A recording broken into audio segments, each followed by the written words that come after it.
I often talk about zigzag careers. It's, it's the agile career mindset in that sense. It's sort of accepting, if you think of your career as a series of mini projects, and ideally interest-based mini projects, then actually you're always thinking about, well, what am I most interested in from this role? Because it's clear it's not that bit, or what do I not enjoy? And it's the same with this thing of reacting to things, to setbacks, to fails, to, difficult conversations. If you know your values and you've done the work to understand what that actually means, how do you honor them? How do you protect them?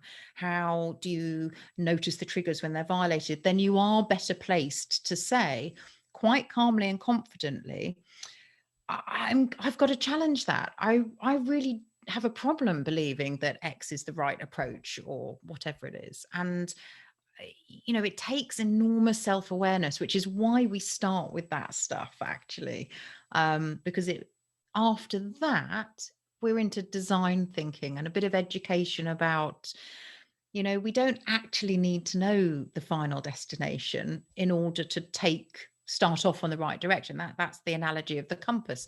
We do need to know we're going the right direction and what that is and what that isn't. And that's a slightly different perspective. And I think from there, you can talk about building forwards. So it's one small, safe step at a time. So by the time you're making transformation happen, actually, it's quite aligned and confident change that you're acting on, because it's happened through a series of micro steps, actually. Yeah, and that shift is huge, right? Because almost everyone that I encounter starts with the destination and then says, "How Mm. do I get there?" And Mm. we have processes for that, sure. And I've even done that in my career. One of my first career shifts was to get into advertising, and I was like, I really want to be in advertising because I think it's this kind of creative place and blah blah blah.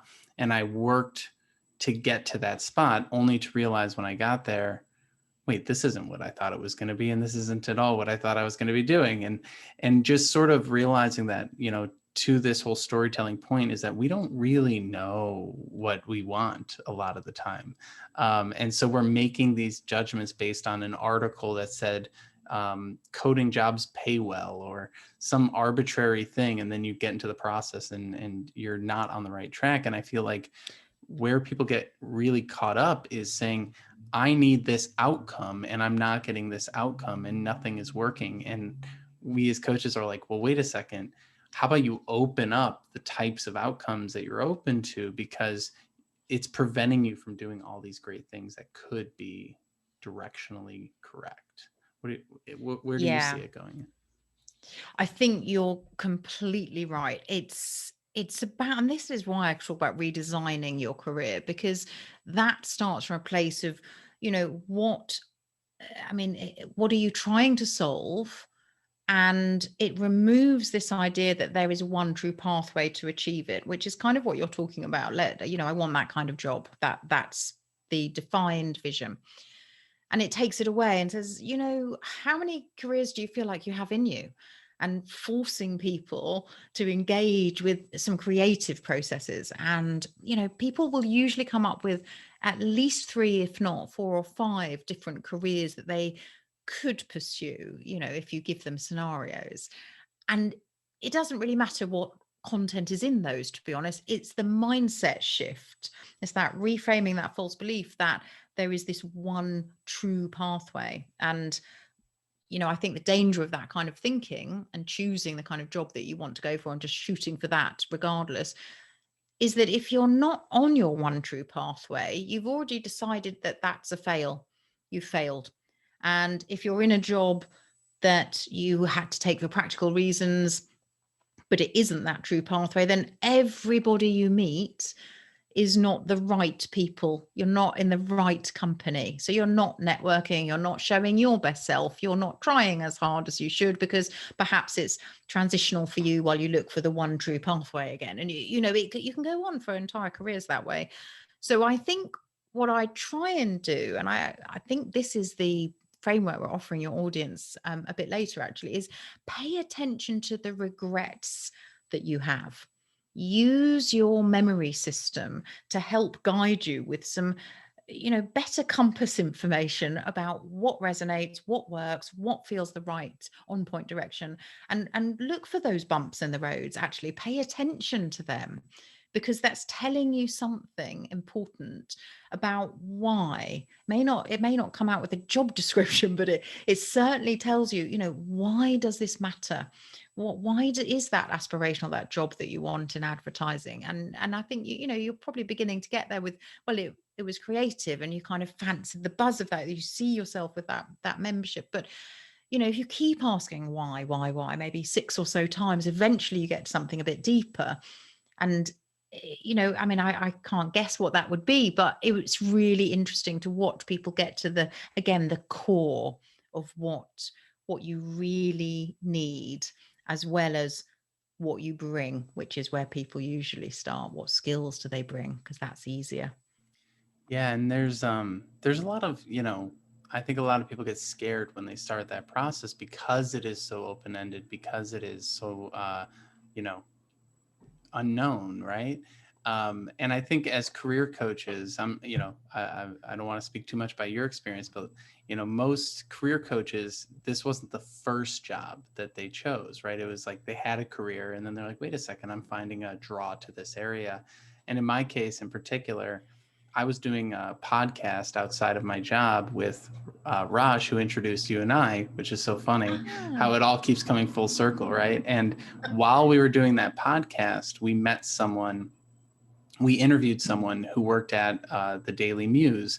And then that turned into being invited onto a platform to be a coach. And we were like, whoa, we went from like marketing brand coaches to career coaches. That's an interesting shift. And then all of a sudden, this whole new world opened up of education and career development and professional. And it's just like, I thought at this point I'd be, senior level at an ad agency, when all I did was just pursue interesting things. And all of a sudden, whole new careers that I never would have thought of opened up. And I think that's where people miss out in their careers, is that they think it's like these 4 options. They could be a doctor, a lawyer, a marketer, or an entrepreneur, and there's nothing else out there, when in reality there are so many different ways to live your career. And so it's kind of cool to work with a coach like you, who's had changes and has seen so many perspectives, to be able to understand when we're getting kind of caught in that myopic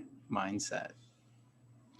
yeah, I think it's really hard, but I recognize why. There's, in one part, there's going to be a pull, particularly for more established careerists, to what makes their world go round. So there's a kind of obligation and responsibility, isn't there? And that's a bit of a trap. I call that one the success trap. It looks kind of comfortable and successful from the outside, but inside maybe it feels more like being bankrupt of all meaning. So it is still, it's a luxury need, but you shouldn't just dismiss your needs even when they're luxury. They're yours.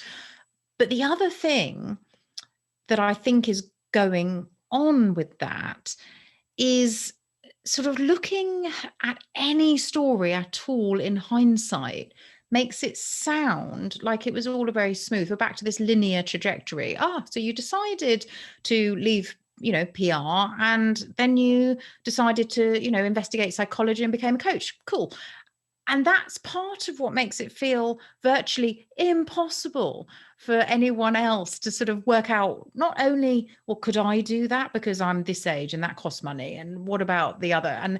But what if it's not literal? What if they don't know what their version of that is? What makes sense of career one? And they get to leverage it. I almost think of, sometimes we use our corporate powers for good. What if you don't know what that is? Then you're just stuck wishing it, but it is sort of like you need all the layer in the middle filled out. It's all vague. So I think it's really, that is the one pitfall of telling stories, is that I do really hate the way it lands when it actually puts people off, because what we're talking about is just go and discover, have faith in yourself, keep curious, keep following your interest and your curiosity. I'm kind of allergic to, I don't know about you, but the sort of find your passion brigade, because I feel like we cultivate our passion, and it probably takes about 10 years. There's no such thing as transformation overnight. It started as a little seedling of interest and not much more. And you just followed it and pursued it and, kept looking after it and see what it becomes when it's cultivated like that.